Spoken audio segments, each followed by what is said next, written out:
샬롬, 류 선생의 구속사 천국열차, 유도수 목사님의 신구약 성경 파노라마를 낭독하는 시간입니다. 지금은 마가복음 파노라마 12장 28절에서 44절까지입니다. 성경의 중심 주제와 중심적인 계명. 요절은 37절. 다윗이 그리스도를 주라 하였은즉 어찌 그의 자손이 되겠느냐 하시더라. 백성이 즐겁게 듣더라. 12장 둘째 문단 28절에서 44절의 중심점은 성경의 중심 주제와 중심적인 계명에 있습니다. 12장 전체 내용은 악한 농부의 비유, 가이사에게 세 바치는 문제, 부활이 없다는 사두개인, 제일 큰 계명, 그리스도론, 과부의 두 랩돈 등 6가지 주제가 들어있습니다.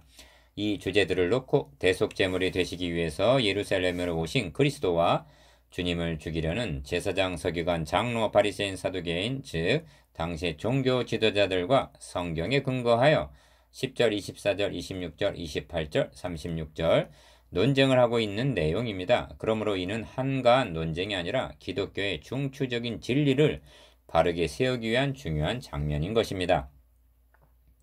도표를 보시면 성경의 중심 주제인 기독론을 중심으로 1. 서기관 중 한 사람이 첫째 되는 계명이 무엇인가를 묻습니다. 2. 주님은 하나님 사랑과 3. 이웃 사랑이라 대답하십니다. 4. 주님은 다윗이 그리스도를 주라 했으니 어찌 그의 자손이 되겠느냐 하고 저들의 메시아 관의 잘못을 지적하십니다. 5. 서기관을 삼가라 경계하시면서 6. 가난한 과부의 연보를 칭찬하십니다. 이를 세 단원으로 나누어 상고하겠습니다. 첫째 단원 28절에서 34절 성경의 중심적인 계명인 사랑. 둘째 단원 35절에서 37절 성경의 중심 주제인 그리스도. 셋째 단원 38절에서 44절 서기관과 가난한 과부.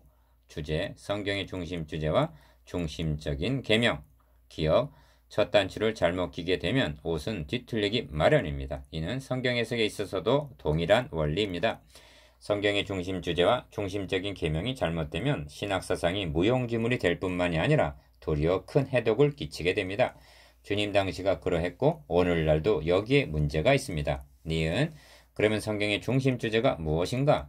너희가 성경에서 영생을 얻는 줄 생각하고 성경을 상고하거니와 이 성경이 곧 내게 그리스도에 대하여 증거하는 것이로다 한 요한복음 5장 39절 그리스도입니다. 성경의 기록 목적은 그리스도를 증거하기 위해서 기록이 되었습니다. 디귿 그런데 서기관들이 그리스도를 다윗의 자손으로만 본 것은 그리스도론의 큰 곡해를 가져왔던 것입니다. 즉 다윗 왕과 같은 정치적인 메시아로 인식하여 백성들로 하여금 고난은 모르고 영광만을 생각하게 하는 잘못을 범했던 것입니다. 리을 오늘날의 신학적인 혼란도 다름 아닌 그리스도론이 곡해에서 야기된 것입니다.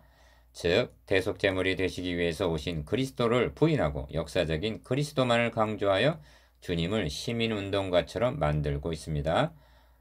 미음 다음은 중심적인 계명이 무엇인가? 하나님 사랑과 이웃 사랑입니다. 그리고 이는 둘이 아니라 하나입니다. 현대교회가 성경의 중심 주제와 중심적인 계명에 확고하게 선다면 바르고 건강한 교회가 되어 세상의 소금과 빛의 사명을 감당하게 될 것입니다. 첫째 단원 28절에서 34절 성경의 중심적인 계명인 사랑. 1. 서기관 중 한 사람이 저희의 변론하는 것을 듣고 예수께서 대답 잘하신 줄을 알고 나와 묻되 모든 계명 중에 첫째가 무엇이니까 하고 묻습니다. 28절 2. 예수께서 대답하시되 첫째는 이것이니 이스라엘아 들으라. 주 곧 우리 하나님은 유일한 주시라. 너의 마음을 다하고 목숨을 다하고 뜻을 다하고 힘을 다하여 주 너의 하나님을 사랑하라 하신 것이요. 29절에서 30절 3. 둘째는 이것이니 너의 이웃을 너의 몸과 같이 사랑하라 하신 것이라. 이에서 더 큰 계명이 없느니라. 31절 기억 여기 유념해야 할 점이 있는데 주님은 새 계명을 너에게 주노니 서로 사랑하라. 내가 너희를 사랑한 것 같이 너희도 서로 사랑하라. 요한복음 13장 34절 여기 내 형제 중에 지극히 작은 자 하나에게 한 것이 곧 내게 한 것이니라 하고 마태복음 25장 40절 둘을 하나로 묶어 주셨다는 점입니다. 다시 말하면 하나님 사랑과 이웃 사랑을 분리해서는 아니 된다는 점입니다.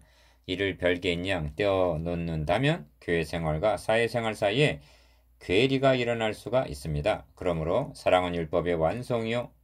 로마서 13장 10절 새 계명은 사랑 하나뿐입니다. 니은 서기관이 가로되 선생님이여 옳소이다. 하나님은 한 분이시오. 그 외에 다른 이가 없다 하신 말씀이 참이니이다. 또 마음을 다하고 지혜를 다하고 힘을 다하여 하나님을 사랑하는 것과 또 이웃을 자기 몸과 같이 사랑하는 것이 전체로 드리는 모든 번제물과 기타 제물보다 나으니이다. 32절에서 33절 디귿 예수께서 그 지혜 있게 대답함을 보시고 이르시되 너가 하나님의 나라에 멀지 않도다 하시니 그 후에 감히 묻는 자가 없더라 합니다. 34절 그런데 하나님의 나라에 멀지 않다는 것이 곧 들어가게 됨을 의미하지는 않습니다. 누가복음에서는 옳도다 이를 행하라 그리하면 살리라 하셨는데 누가복음 10장 28절 38절에서 40절까지 해서 과부의 가산을 삼키며 외식으로 길게 기도하는 서기관을 삼가라 하신 것을 보면 이 서기관도 자기를 옳게 보이려고 누가복음 10장 29절 말만 하고 행하지는 않았던 것이 됩니다. 둘째 단원 35절에서 37절 성경의 중심 주제인 그리스도 4. 예수께서 성전에서 가르치실세 대답하여 가라사대 어찌하여 서기관들이 그리스도를 다윗의 자손이라 하느뇨. 35절 기억 본 단어는 예수께서 성전에서 가르치실세 대답하여 가라사대 하고 35절 상반절 시작이 됩니다.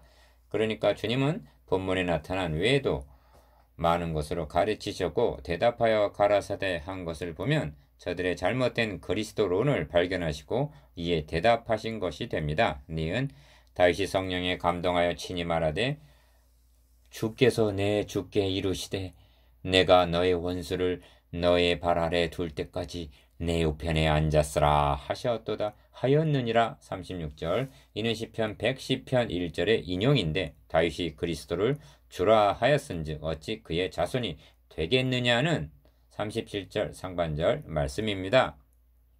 디귿 문제는 주님께서 이를 지적하신 이유가 어디에 있는가 하는 점입니다.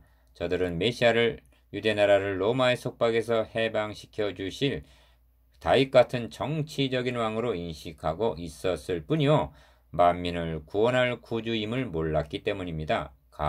다윗의 자손으로 올 것만 내세우고 하나님의 아들이심을 외면했고 왕으로만 알고 종으로 오실 것을 모르고 다 영광만 알고 고난을 당하실 것을 몰랐다는 것입니다. 다시 말씀드립니다만 그리스도의 선제성은 모르고 역사성만을 알고 있었던 것입니다.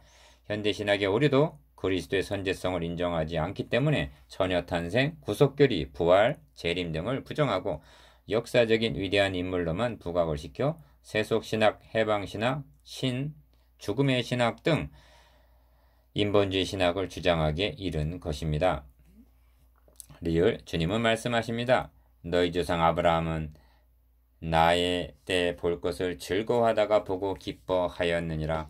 진실로 진실로 너에게 이르노니 아브라함이 나기 전부터 내가 있느니라. 요한복음 8장 56절 58절 미음 너의 원수를 너의 발 아래 둘 때까지라고 말씀함은 너의 후손도 여자의 후손과 원수가 되게 하리니 여자의 후손은 너의 머리를 상하게 할 것이요 한 창세기 3장 15절의 원복음과 결부되는 말씀임을 유념해야만 합니다. 그리스도는 다윗의 자손만이 아니라 뱀의 머리를 상하게 하고 인류를 구원하기 위해서 창세기로부터 언약과 예표로 계시하신 여자의 후손, 다음이 아브라함의 자손, 다음이 다윗의 자손, 곧 전체 합해서 그리스도로 오신 것입니다. 백성이 즐겁게 듣더라 합니다. 37절 하반절.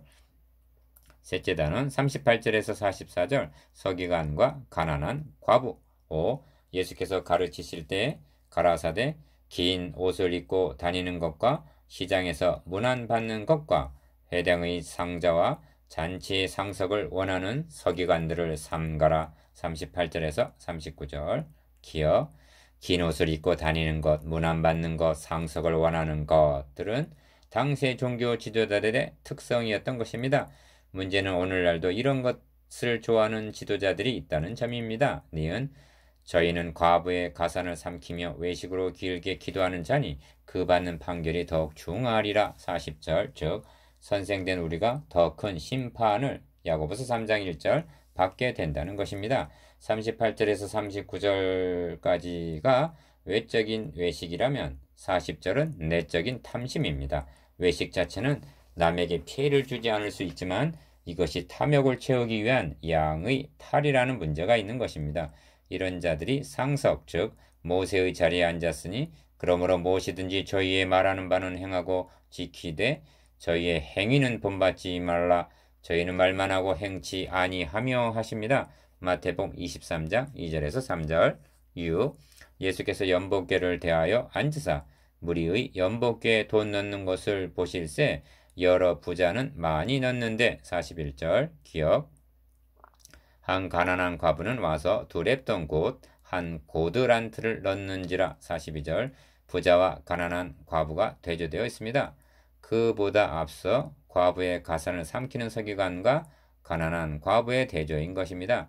주님의 마음은 그리고 눈은 가난한 과부를 주목하고 계십니다. 니은 과부가 드린 두 렙돈 곧 한 고드란트를 한화로 환산하면 얼마나 될까요? 예수께서 제자들을 불러다가 이르시되 내가 진실로 너에게 이르노니 이 가난한 과부는 연복에 넣는 모든 사람보다 많이 넣었도다. 저희는 다 풍족한 중에 넣었거니와 이 과부는 그 구차한 중에서 자기 모든 소유고 생활비 전부를 넣었느니라 하셨더라. 43절에서 44절 그런데 당시의 지도자들 중에 과연 누가 이 가난한 과부와 그가 드리는 연보를 주목한 자가 있었겠는가? 디귿 주님은 과부의 외모나 그가 드린 연보의 액수를 보고 계신 것이 아니라 그의 중심을 보고 계셨던 것입니다. 며칠 후면 그를 위한 속전으로 자신을 드려주실 하나님의 아들 그리스도께서 말입니다. 7.